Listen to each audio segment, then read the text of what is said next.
อ้าวก้อยซีนบ่นี่ก็สิ้นพ่อแม่พี่น้องซอยเชียงรายเด้อนี่เด้อพ่อแม่พี่น้องกินน้ำกันเด้อที่คันเทนาบ่คันเทนาก้อยเนื้อเนี่ยถ้าบ่มีคันเทนาเนี่ยบ่แซ่บเลยพ่อแม่พี่น้องก้อยคันเทนาลูกสาวยากทุกเทื่อเลยก้อยซีนบ่เฮ็ดให้กินไปดีดูลูกคานก็เมื่อยก็ได้เฮ็ดขานคนบอกว่าขานพี่น้องมึงนี่ขานก็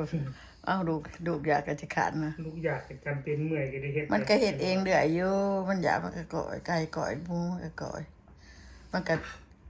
ใช้ความออนไลน์กับแม่นี่แหละเปิดเพจจักกันนี่นะเปิดคลิปจักกันนี่นะต้องใช้ AI ช่วยเนาะ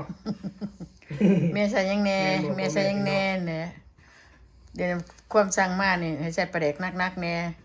ยินบ่ล่ะหมักกระแดกได้พ่อแม่พี่น้องลูกข่อยมักปลาแดกลูกพลังหมักกระแดกได้มีเผียบ่บ่มีมันจมมันใส่เผียบ่มีแต่บีก็ใส่บีก็ใส่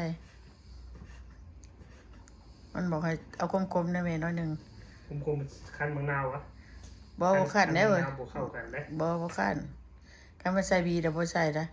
เอาบีมาใส่ให้ดูใส่ละในตู้เย็นบ่ได้จะบ่เอาไปเอามาก่อนติล่ะอย่ามันแข็งตัวแข็งนะไปพอดเวียนก็มาแน่แต่เผียนะ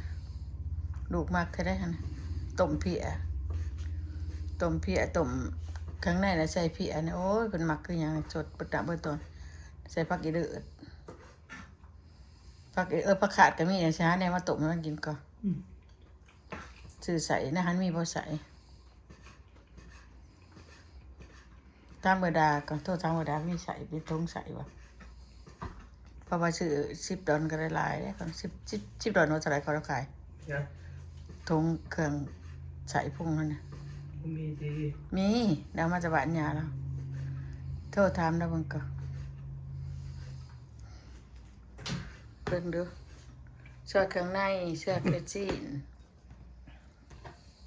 ขะดอยเพชรข้าวต้มนี่ได้พี่น้องบ่ได้ซ้ายให้เบิ่งดอกลูกซ้ายอยู่เนาะขอซ้ายอยู่เนาะเขาลงนะคลิปกันได้ชุกเด้อห่อบักใหญ่เอเปกินพอได้อิ่มห่อหนึ่งพอได้อิ่มไปตองมันอึดพี่น้องก็ต้องได้เฮ็ดได้นี่ล่ะเมียนเป็นเนี่ยพ่อแม่พี่น้องวันพักวันหยังเวลาสุกเสริญก็นี่สมปลาเป็นแล้วสมปลาเฮ็ดได้เนี่ยสมหมูสินหมูยังบ่ได้เป็นลูกสามาแดนใจว่าสมศีล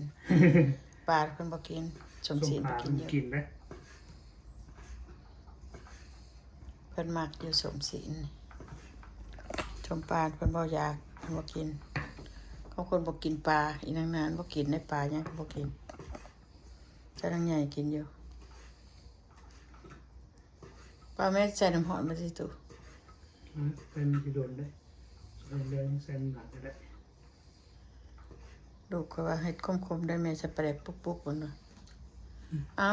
เพื่อแดกพอดีอิ่มตู่นี่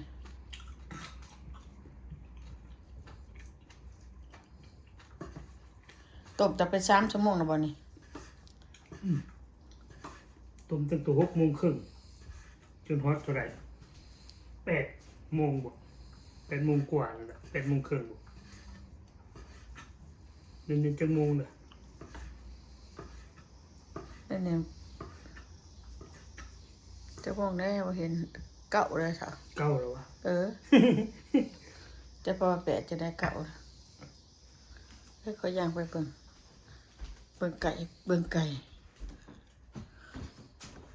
เก่าล่ะ9 โมง 6ด่ะบ่แม่นไก่ได้บ่แม่นน้อยได้นั่นแต่เป็นยังอยู่ฝ่าพุ่น9 โมงเห็นว่าพี่น้องยังเว้นดังบ้านนี่นอนดึกกูมื้อดอกยามนี้นานค่ำพวกก็ได้นอนดึกกูมื้อเพราะว่าหยังมันบ่ค่ำนี่แล้วมันนอนบ่ได้แล้วก็บ่ค่ำไม่นอนก็เว้นเอามาตรการน่ะตั้งแต่ก็นอนเว้นอยากนอนก็ต้องนอนก่อนนะพ่อแม่พี่น้องราชการเมื่อยก็ว่านอนซะก่อนบ่บ่มีหยังเอาก็เลยเท่านั้นมาตรการไง เฮ็ดงานแบบนั้นก็ได้อะไรอย่างเงี้ยก็เฮ็ดไว้สิแล้วก็กินแล้วก็แล้วพี่น้องสิว่ามากุกกุมยามนี่บ่เอาละ คุกทุกมื้อบ่ไหวพ่อแม่พี่น้องเฮ็ดเมียน เวลาบางก็คุกเวลาบ่บางก็กินของที่เฮาคุกไว้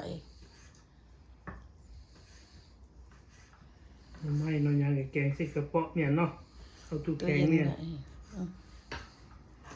คนทำงานกันแบบนี้ว่าทุกคนน่ะมีแต่กินของอันตู้เย็นนี่น่ะ สำเร็จรูป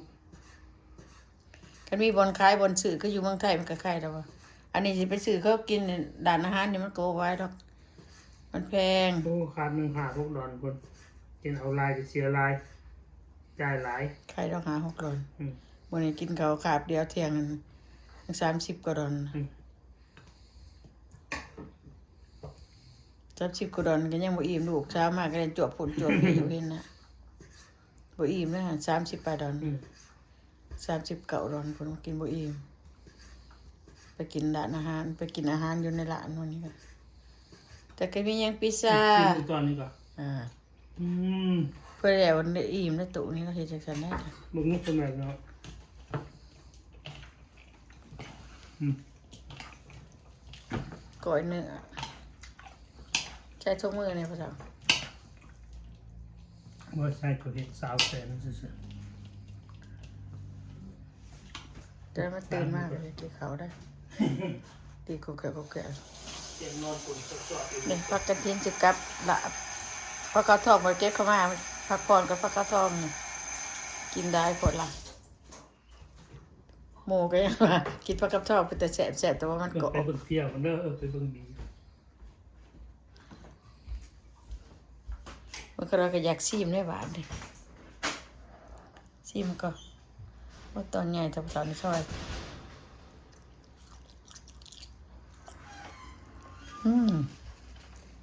ซอยตอนใหญ่จ้ะ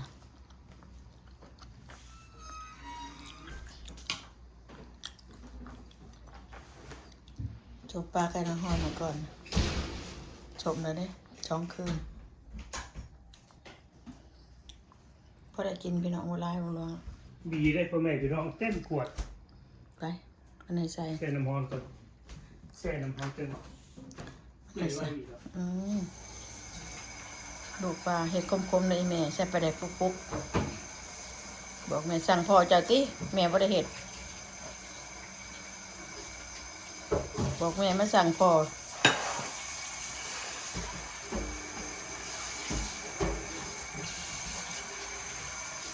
ไปถอดไปล้างก่อนนั่นนี่อย่าแม่งบันเอาหนันนี่มาจับใส่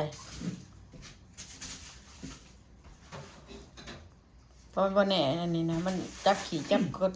ขี่มูกขี่ม้า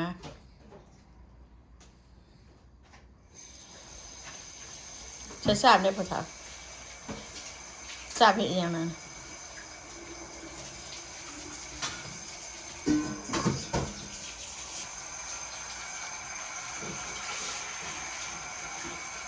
เอาโอเคพี่น้องมาแสบๆตอนนั้นตอนแรกสิบ่ได้ถ่ายหรอก โอเคเด้อพ่อแม่พี่น้องขอมกขอบใจลูกหลานที่ติดตาม FC ทุกตัวหน้าเนาะเพราะว่าอยู่ไกลอยู่ไกลอยู่ไสก็แล้วแต่เนาะรุ่นโอโวโซคือกันครูบาอาจารย์เป็นนั่งเบิ่งลูกหลานถ่ายคลิปให้เบิ่งในรายการอยู่การกินอยู่เมืองนอกเมืองนาเป็นจังไดคืออาหารบ้านเฮาแหละเนาะโอเคบ๊ายบาย บายพี่น้อง